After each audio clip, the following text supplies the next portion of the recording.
नमस्कार दोस्तों, point two point YouTube channel पर आप सभी का स्वागत है। तो दोस्तों, कैसे हो आप सभी? आशा करता हूँ आप सभी स्वस्थ होंगे, मस्त होंगे और अपनी पढ़ाई में जोर लगा रखा होगा। तो चलिए हम कर रहे हैं समसामयिक की घटना चक्र की चित्रात्मक प्रस्तुति में जीएस दृष्टु की भारतीय राज व्यवस्था। भारतीय राज व्यवस्था हम कर रहे हैं और ये बहुत ही अच्छी बुक है। अगर इसको आप कर लेंगे अच्छे से, ये वीडियो सभी देख लेंगे तो लगभग 80% आपका सिलेबस हर सब्जेक्ट का यहीं से पूरा हो जाएगा। तो वीडियो को ध्यान से देखिए और वीडियो पसंद आती है तो वीडियो को लाइक करें, शेयर करें और चैनल को सब्सक्राइब जरूर करें ताकि रोज आपको वीडियो मिलती रहे और आप अपडेट होते रहो। तो चलिए फिर आज की वीडियो शुरू करते हैं। तो आज हम करेंगे भारतीय संविधान में क्या भाग, भारतीय संविधान में भाग पढ़ेंगे आज हम। तो चलिए, कितने हैं संविधान में हमारे, कितने भाग हैं? 22 भाग हैं। तो चलिए एक एक करके सब पढ़ेंगे। चलिए, भाग, उनमें विषय और अनुच्छेद। भाग, विषय और उनमें अनुच्छेद कौन कौन से हैं ये देखेंगे।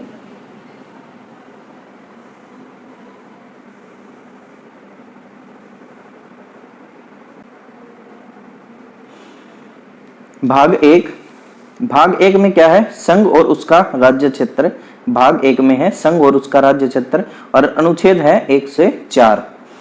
दूसरा, भाग 2 में नागरिकता है। भाग 2 में नागरिकता, अनुच्छेद 5 से 11 नागरिकता है। भाग 3 में क्या है? मूल अधिकार है। भाग 3 में 12 से 35 अनुच्छेद। भाग 3 में मूल अधिकार, अनुच्छेद 12 से 35। भाग 4 में राज्य के नीति निर्देशक तत्व किसमें है? भाग 4 में 36 से 51 अनुच्छेद में। भाग 4 क में मूल कर्तव्य या मौलिक कर्तव्य, भाग 4 क और अनुच्छेद 51 क। भाग 4 क में मूल कर्तव्य और अनुच्छेद 51 क में। भाग 5 में क्या है? संघ है। कितने? 52 से 151। भाग 5 में संघ के बारे में है और ये अनुच्छेद 52 से 151 में है। चलिए, भाग 5 में अध्याय हैं। कितने? 5 अध्याय हैं।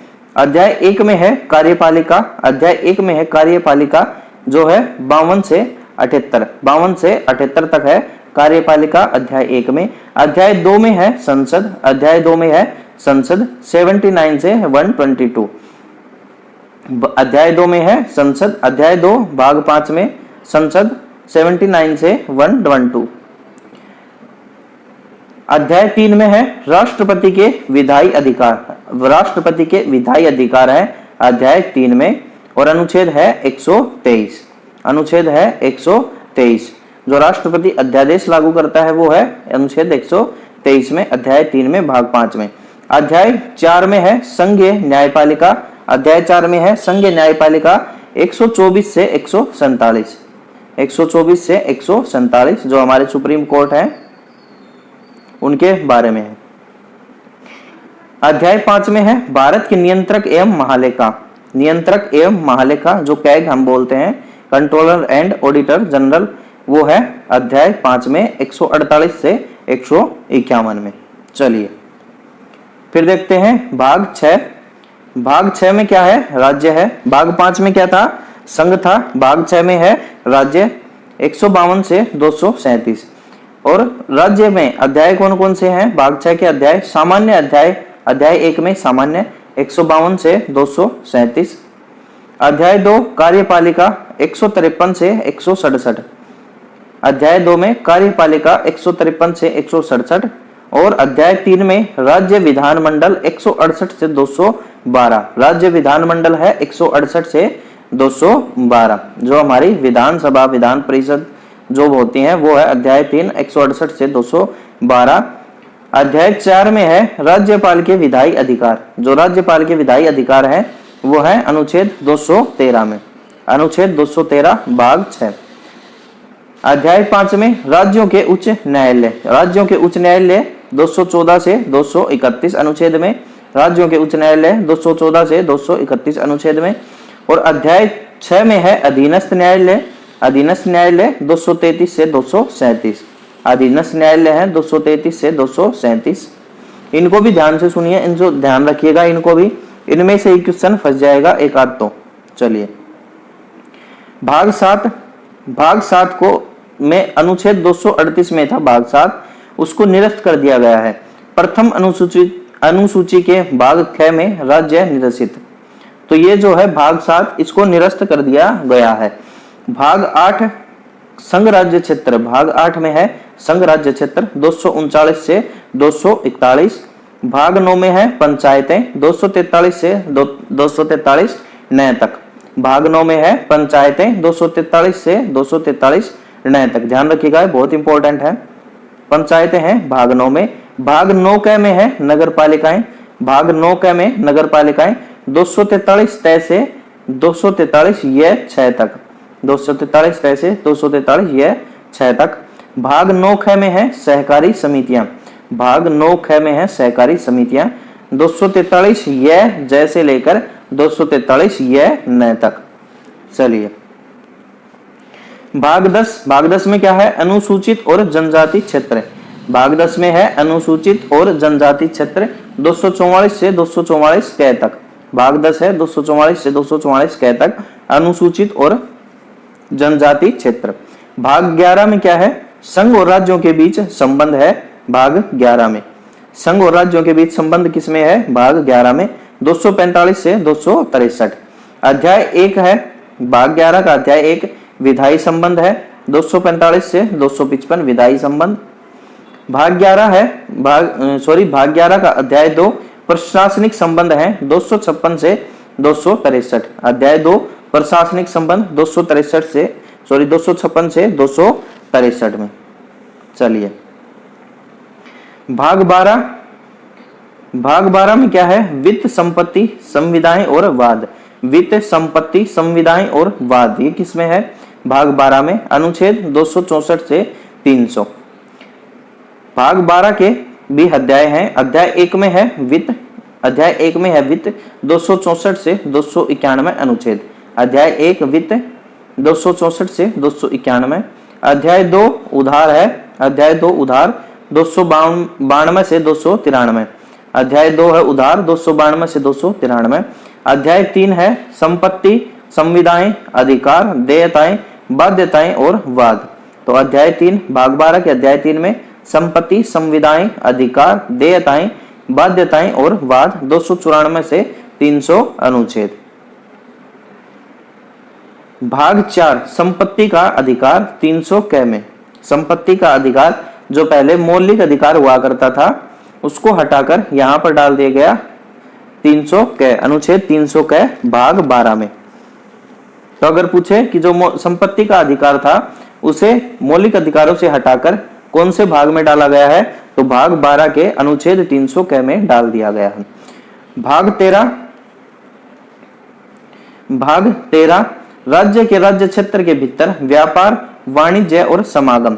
भाग 13 में क्या है भारत के राज्य क्षेत्र के भीतर व्यापार वाणिज्य और समागम 301 से 307। तो भाग 13 है 301 से 307 भारत राज्य क्षेत्र के भीतर व्यापार वाणिज्य और समागम। भाग 14 में है संघ और राज्यों के अधीन सेवाएं। संघ और राज्यों के अधीन सेवाएं हैं भाग 14 में 308 से 323 अनुच्छेद, 308 से 323 अनुच्छेद भाग 14 में। अध्याय 1 में है सेवाएं, अध्याय 1 में है सेवाएं 308 से 314। अध्याय 2 में है लोक सेवा आयोग, अध्याय 2 में लोक सेवा आयोग 315 से 323, लोक सेवा आयोग 315 से 323। इसमें यूपीएससी और जो स्टेट पीएससी होता है, जो स्टेट पीसीएस होता है, वो दोनों ही इसी में आते हैं 315 से 323। चलिए, भाग 14 के अधिकरण। भाग 14 के में है अधिकरण 323 से 323 कैसे 323 है। भाग 15 में है निर्वाचन। भाग 15 में निर्वाचन 324 से 329, निर्वाचन 324 से 329। भाग 16 में है कुछ वर्गों के संबंध में विशेष उपबंध। तो कुछ वर्गों के संबंध में विशेष उपबंध किसमें है, भाग 16 में है 330 से 342 क तक। भाग 17 में राजभाषा दी गई है। राजभाषा किसमें है, भाग 17 में 343 से 351, राजभाषा 343 से 351 भाग 17। भाग 17 में है अध्याय 1 में है संघ की भाषा। संघ की भाषा है 343 से 344। संघ की भाषा है 343 से 344। अध्याय 2 में है क्षेत्रीय भाषाएं। क्षेत्रीय भाषाएं हैं 345 से 347। क्षेत्रीय भाषाएं हैं 345 से 347। अध्याय 3 किसका? भाग 17 का अध्याय 3 उच्चतम न्यायालय और उच्च न्यायालय आदि की भाषा। जो उच्च न्यायालय सुप्रीम कोर्ट और हाई कोर्ट हैं उनकी भाषा दी गई है अध्याय 3 348 से अनुच्छेद 349 में। अध्याय 4 में है विशेष निर्देश। भाग 17 के अध्याय 4 में विशेष निर्देश 350 से 351। चलिए भाग 18 में है आपात उपबंध। भाग 18 में आपात उपबंध 352 से 360। भाग 18 आपात उपबंध 352 से 360। भाग 19 में है प्रकीर्ण। भाग 19 में प्रकीर्ण 361 से 367। भाग 20 संविधान का संशोधन 368 अनुच्छेद। वेरी इंपॉर्टेंट, सीधा पूछता है कि संविधान का संशोधन किस भाग में है। संविधान संशोधन की व्यवस्था किस भाग में है? भाग 20 में अनुच्छेद 368 में। भाग 21 अस्थायी संक्रमणकालीन और विशेष उपबंध। अस्थायी संक्रमणकालीन और विशेष उपबंध है भाग 21 में 369 से 392। 369 से 392 अनुच्छेद। भाग 22 में संक्षिप्त नाम प्रारंभ हिंदी में प्राधिकृत पाठ और निरसन। भाग 22 में क्या क्या है? संक्षिप्त नाम है, प्रारंभ है, हिंदी की प्राधिकृत पाठ, हिंदी में प्राधिकृत पाठ और निरसन। ये है भाग 22 में अनुच्छेद 393 से अनुच्छेद 395। अनुच्छेद 393 से अनुच्छेद 395 तक। तो ये है संविधान के भाग 22 भाग हैं। इसको 2-3 बार देखोगे तो याद हो जाएगा और ये जरूरी है याद करने, बहुत इंपॉर्टेंट है। इनमें से ही आपके 3-4 क्वेश्चन निकल जाएंगे। अगर सही से ढंग से देखोगे तो इनमें से ही 3-4 क्वेश्चन निकल जाएंगे आपके। चलिए नेक्स्ट देखते हैं। भाषाई प्रांत राज्य पुनर्गठन आयोग या समिति। भाषाई प्रांत राज्य पुनर्गठन आयोग और समिति। तो देखते हैं भाषाई प्रांत आयोग। भाषाई प्रांत आयोग का गठन कब हुआ था? जून 1948 में हुआ था। भाषाई प्रांत आयोग का गठन जून 1948 में। अध्यक्ष कौन थे? एस के धर इसके अध्यक्ष थे भाषाई प्रांत आयोग के। इसे धर आयोग भी कहा जाता है। रिपोर्ट सौंपी थी दिसंबर 1948 में। रिपोर्ट धर आयोग ने या भाषाई प्रांत आयोग ने रिपोर्ट सौंपी थी दिसंबर 1948 में। अनुशंसा क्या दी? राज्यों का गठन प्रशासनिक सुविधा के आधार पर न कि भाषाई आधार पर हो। तो भाषाई प्रांत आयोग ने या धर कमेटी जो थी, आयोग था, उसने क्या अनुशंसा दी थी? उसने कहा था कि राज्यों का गठन प्रशासनिक सुविधा के आधार पर हो, न कि भाषाई आधार पर हो। ये थी धर आयोग की अनुशंसा या रिपोर्ट। कब आया था? गठन कब हुआ था? जून 1948 में और रिपोर्ट दी थी दिसंबर 1948 में। चलिए उसके बाद है जेवीपी समिति। जेवीपी समिति गठन दिसंबर 1948 में। गठन दिसंबर 1948 में। सदस्य कौन थे? जवाहरलाल नेहरू था, वल्लभ भाई पटेल थे और पट्टाभी सीतारमैया। ये था जेवीपी समिति के अध्यक्ष। ये नाम में ही लिखा हुआ है जेवीपी। जवाहरलाल नेहरू, वल्लभ भाई पटेल और पट्टाभी सीतारमैया। रिपोर्ट सौंपी थी इसने अप्रैल 1949 ने। गठन कब हुआ था? दिसंबर 1948। रिपोर्ट सौंपी 49 में। और अनुशंसा क्या दी इसने? भाषाई आधार पर राज्यों का पुनर्गठन अस्वीकृत। इसने भी भाषाई आधार पर राज्यों के पुनर्गठन को अस्वीकार कर दिया था। चलिए उसके बाद आया राज्य पुनर्गठन आयोग।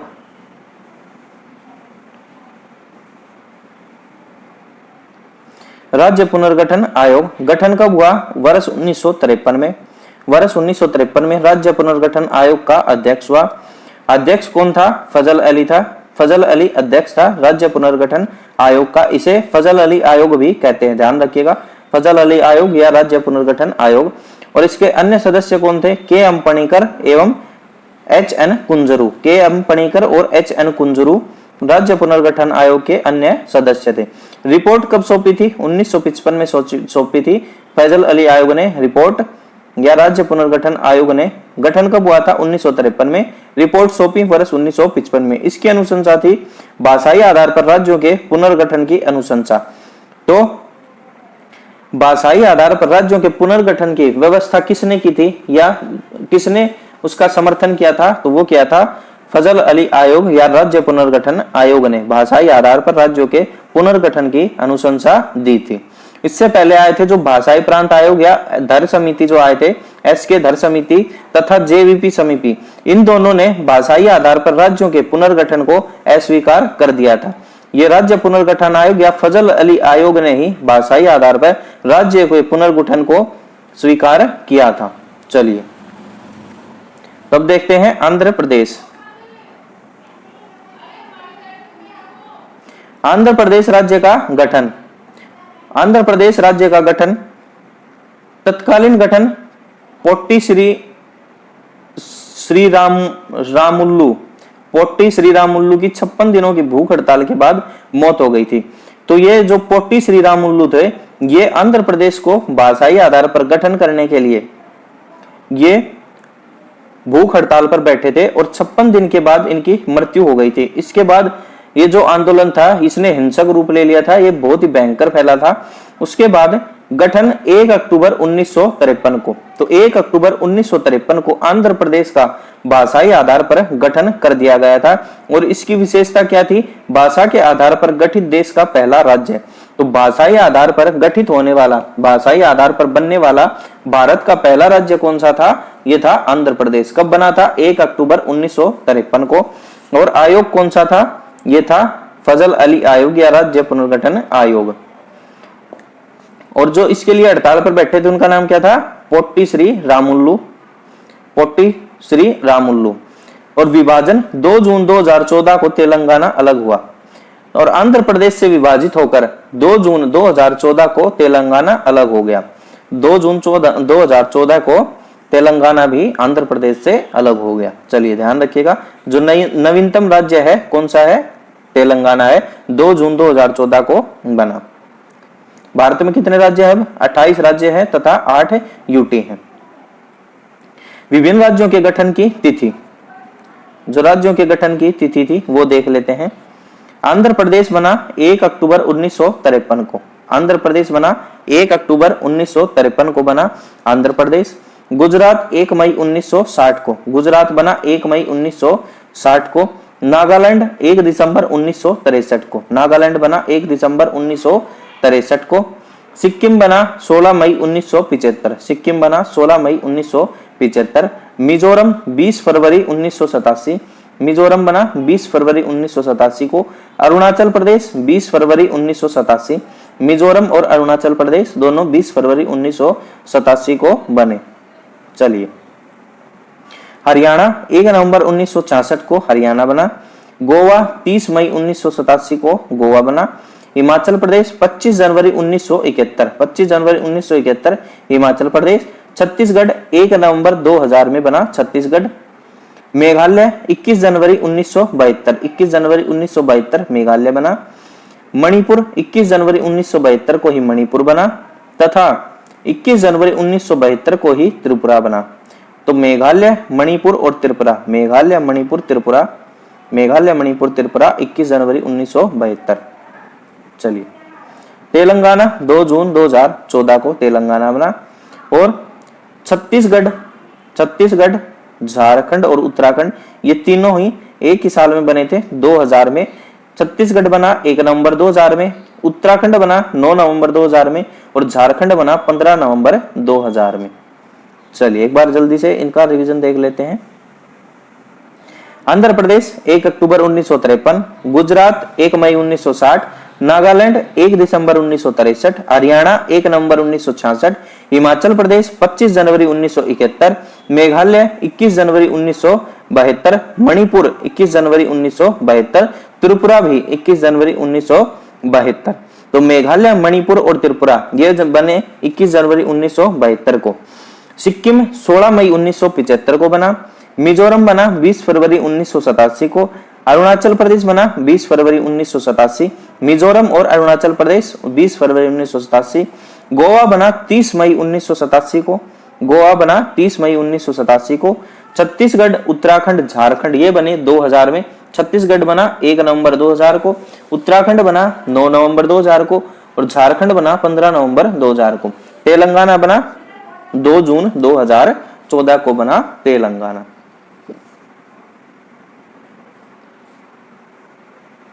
चलिए नेक्स्ट देखते हैं।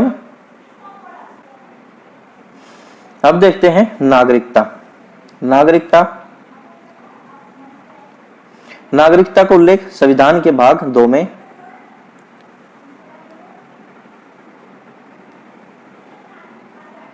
नागरिकता का उल्लेख है संविधान के भाग 2 में अनुच्छेद 5 से 11। नागरिकता भाग 2 अनुच्छेद 5 से 11। एकल नागरिकता का प्रावधान। एकल नागरिकता का प्रावधान है भारत में 2 तरह के लोग हैं, नागरिक और विदेशी। विदेशी मित्र तथा शत्रु। मित्र तथा शत्रु। तो भारत में 2 तरह के लोग हैं, एक नागरिक है भारत के और एक है विदेशी। विदेशियों में है मित्र और शत्रु। तो नागरिकता संविधान का भाग 2, संविधान का भाग 2 में अनुच्छेद 5 से 11 है नागरिकता। और जो भारत की नागरिकता वो कैसी है? एकल नागरिकता का प्रावधान है भारत में। चलिए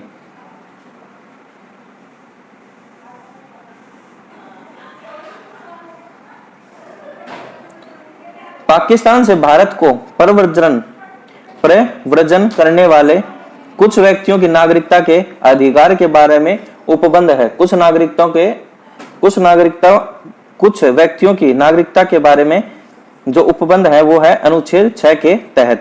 जो पाकिस्तान से भारत को प्रव्रजन करने वाले कुछ व्यक्तियों की नागरिकता के अधिकार के बारे में उपबंध किसमें है? अनुच्छेद 6 में है। पाकिस्तान को प्रव्रजन करने वाले कुछ व्यक्तियों की नागरिकता के बारे में उपबंध अनुच्छेद 7 में। पाकिस्तान को प्रव्रजन करने वाले कुछ व्यक्तियों की नागरिकता के अधिकार के बारे में उपबंध है अनुच्छेद 7 में।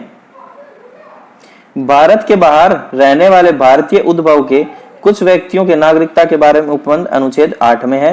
जो भारत के बाहर रहने वाले भारतीय हैं, जो भारतीय उद्भव है उनके बारे में अनुच्छेद 8 में है। जब कोई व्यक्ति स्वेच्छा से किसी विदेशी राज्य का नागरिक हो जाता है तो उसकी भारतीय नागरिकता स्वयं समाप्त हो जाती है। यह है अनुच्छेद 9 में। चलिए कुछ और महत्वपूर्ण तथ्य देखते हैं। संसद द्वारा नागरिकता के अधिकार का विधि द्वारा विनियमन किया जाना उपबंधित है। किसमें? अनुच्छेद 11 में। तो संसद द्वारा नागरिकता के अधिकार का विधि द्वारा विनियमन किया जाना किसमें है? अनुच्छेद 11 में है। तो भारतीय नागरिकता अधिनियम 1955 द्वारा पारित किया गया संसद द्वारा। भारतीय नागरिकता अधिनियम 1955, भारतीय नागरिकता अधिनियम 1955 संसद ने पारित किया था। अनुच्छेद 15, 16, 19, 29 और 30 के तहत अधिकार प्राप्त है केवल नागरिकों को। अनुच्छेद 15, 16, 19, 29 और 30 के तहत अधिकार प्राप्त है किसको? केवल नागरिकों को। जो भारत के नागरिक हैं उनको ही 15, 16, 19, 29 और 30 ये स्पेशल अधिकार ये प्राप्त है केवल भारतीय नागरिकों को। और जो बच गए वो सभी को प्राप्त है। मतलब कि जो विदेशी आते हैं या जो भारत के नागरिक नहीं है, जो घूमने आते हैं, जो बच गए वो उन सभी को भी प्राप्त है, वो सबको प्राप्त है। और ये जो है 15, 16, 19, 29 और 30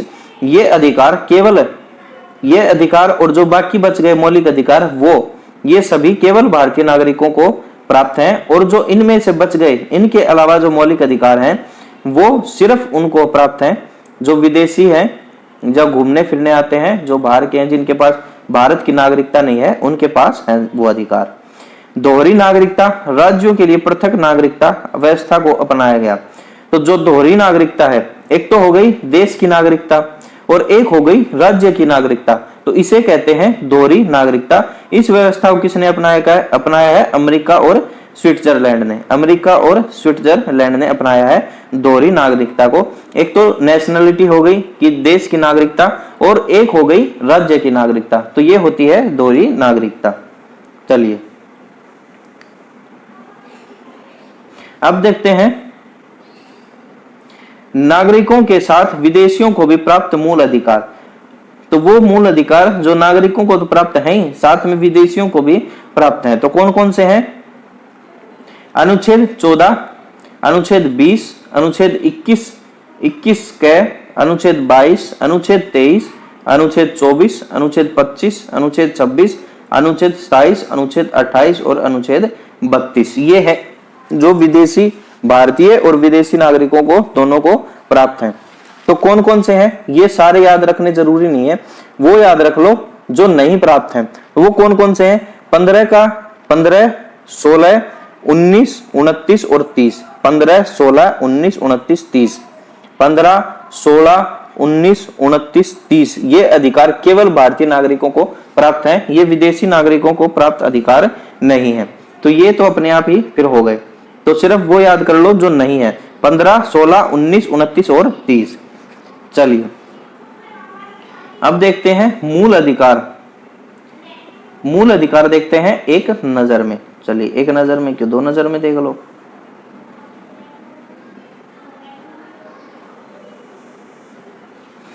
मूल अधिकार कुल 6 एक नजर में।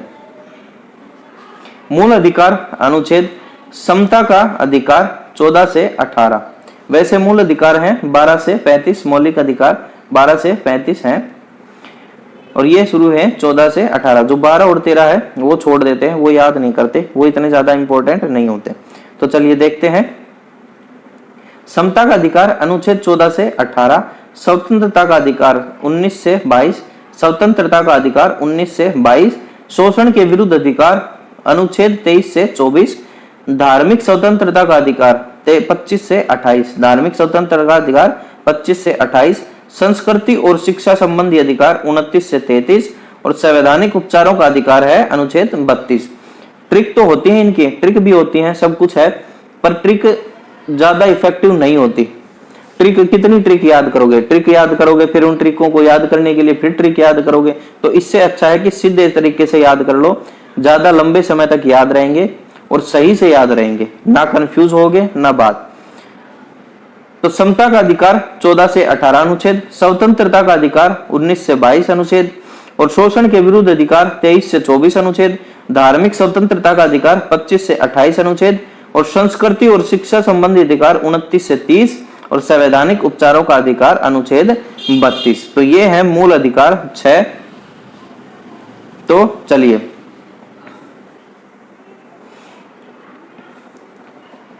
संसद नए राज्यों का निर्माण कर सकती है साधारण बहुमत से। संसद नए राज्यों का निर्माण कर सकती है किससे? साधारण बहुमत से नए राज्यों का निर्माण कर सकती है। भारतीय संघ के अंतर्गत किसी राज्य को मिलाने का अधिकार है संसद को।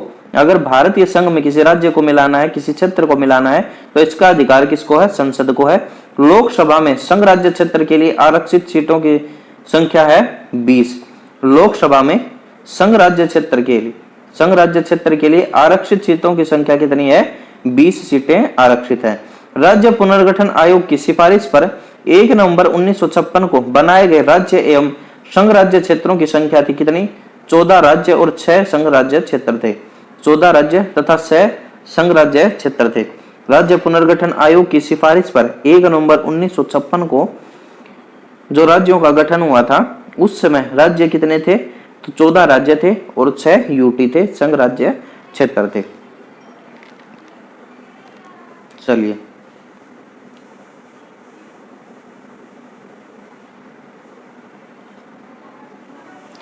परीक्षा उपयोगी दृष्टि। भारत में नागरिकता से संबंधित कानून बना सकती है संसद।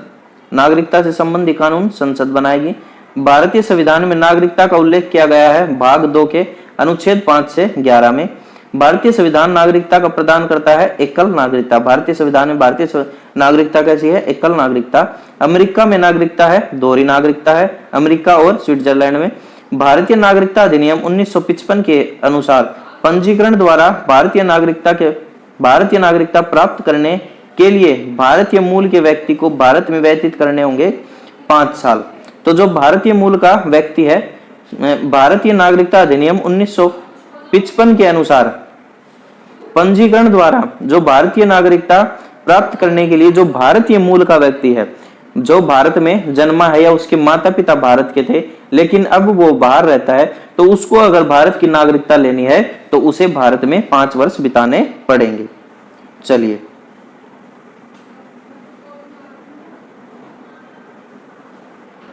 नागरिकता की प्राप्ति एवं अंत। तो नागरिकता को कैसे प्राप्त किया जा सकता है और कैसे उसका अंत किया जा सकता है, देखते हैं। भारतीय नागरिकता का आधार। भारतीय नागरिकता का आधार क्या है? जन्म से नागरिकता का अधिकार है। अगर भारत में जन्म हुआ है तो उसको भारतीय नागरिकता अपने आप प्राप्त हो गई। वंश परंपरा से भी भारतीय नागरिकता, अगर उसके दादा दादी नाना ऐसे माता पिता अगर भारत से हैं तो वो भारतीय की नागरिकता मिलेगी। पंजीकरण द्वारा भी भारतीय नागरिकता प्राप्त की जा सकती है। देशीकरण से भी भारतीय नागरिकता प्राप्त की जा सकती है, देशीकरण से भी। और अर्जित भूमि के समामेलन से भी भारतीय नागरिकता प्राप्त की जा सकती है। जैसे कि भारत ने किसी क्षेत्र पर अधिकार किया है तो उसमें रहने वाले लोगों को अपने आप ही भारतीय नागरिकता मिल जाएगी। तो ये है भारतीय नागरिकता प्राप्ति करने के तरीके। अब देखते हैं भारतीय नागरिकता खोने के तरीके। चलिए, तो भारतीय नागरिकता खो कैसे सकता है? नागरिकता त्यागने पर, कि कोई व्यक्ति स्वयं ही अपने आप नागरिकता त्याग दे। सरकार द्वारा वंचित करने पर, कि सरकार किसी को नागरिकता किसी की छीन ले। और किसी अन्य देश की नागरिकता ग्रहण करने पर, अगर किसी अन्य देश की नागरिकता ग्रहण कर लेगा तो स्वयं ही भारत की नागरिकता समाप्त हो जाएगी। चलिए,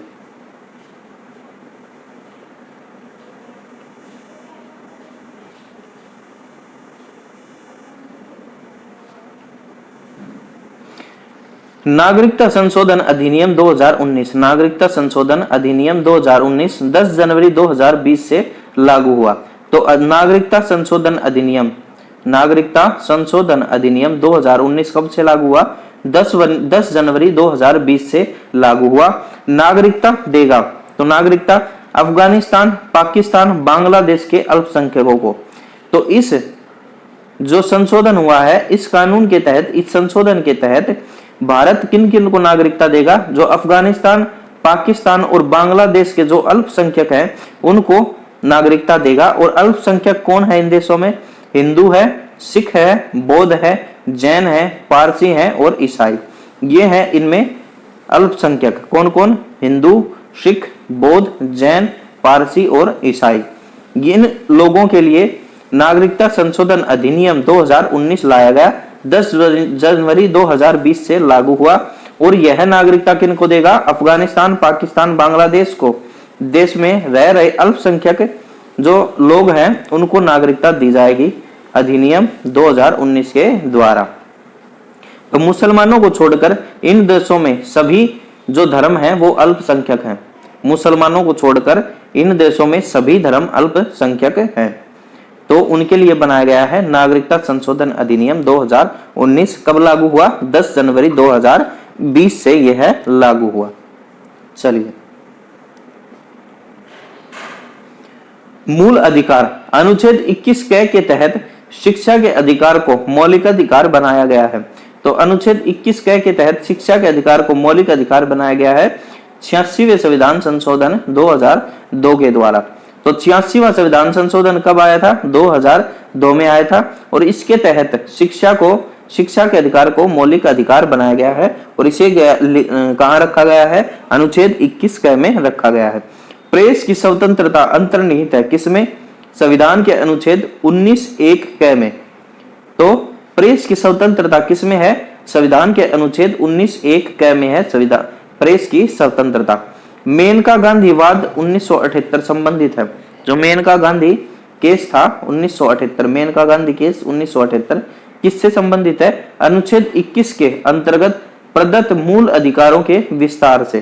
तो मेनका गांधी वाद 1978 किससे संबंधित है? अनुच्छेद 21 के अंतर्गत जो मूल अधिकार है उनके विस्तार से संबंधित है मेनका वाद 1978। या सीधा सीधा पूछ ले कि मेनका वाद 1978 किससे संबंधित है? तो मौलिक अधिकारों से संबंधित है मेनका वाद केस 1978। सिखों द्वारा कृपाण धारण करना धार्मिक स्वतंत्रता का अंग माना गया है।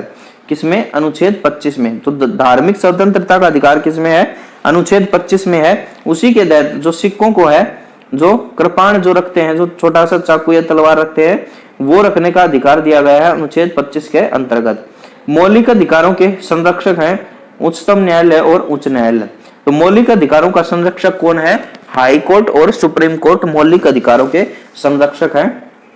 अगर किसी के मौलिक अधिकारों का हनन होता है तो वह सीधा उच्च न्यायालय, हाई कोर्ट या सुप्रीम कोर्ट में सीधा अपील कर सकता है।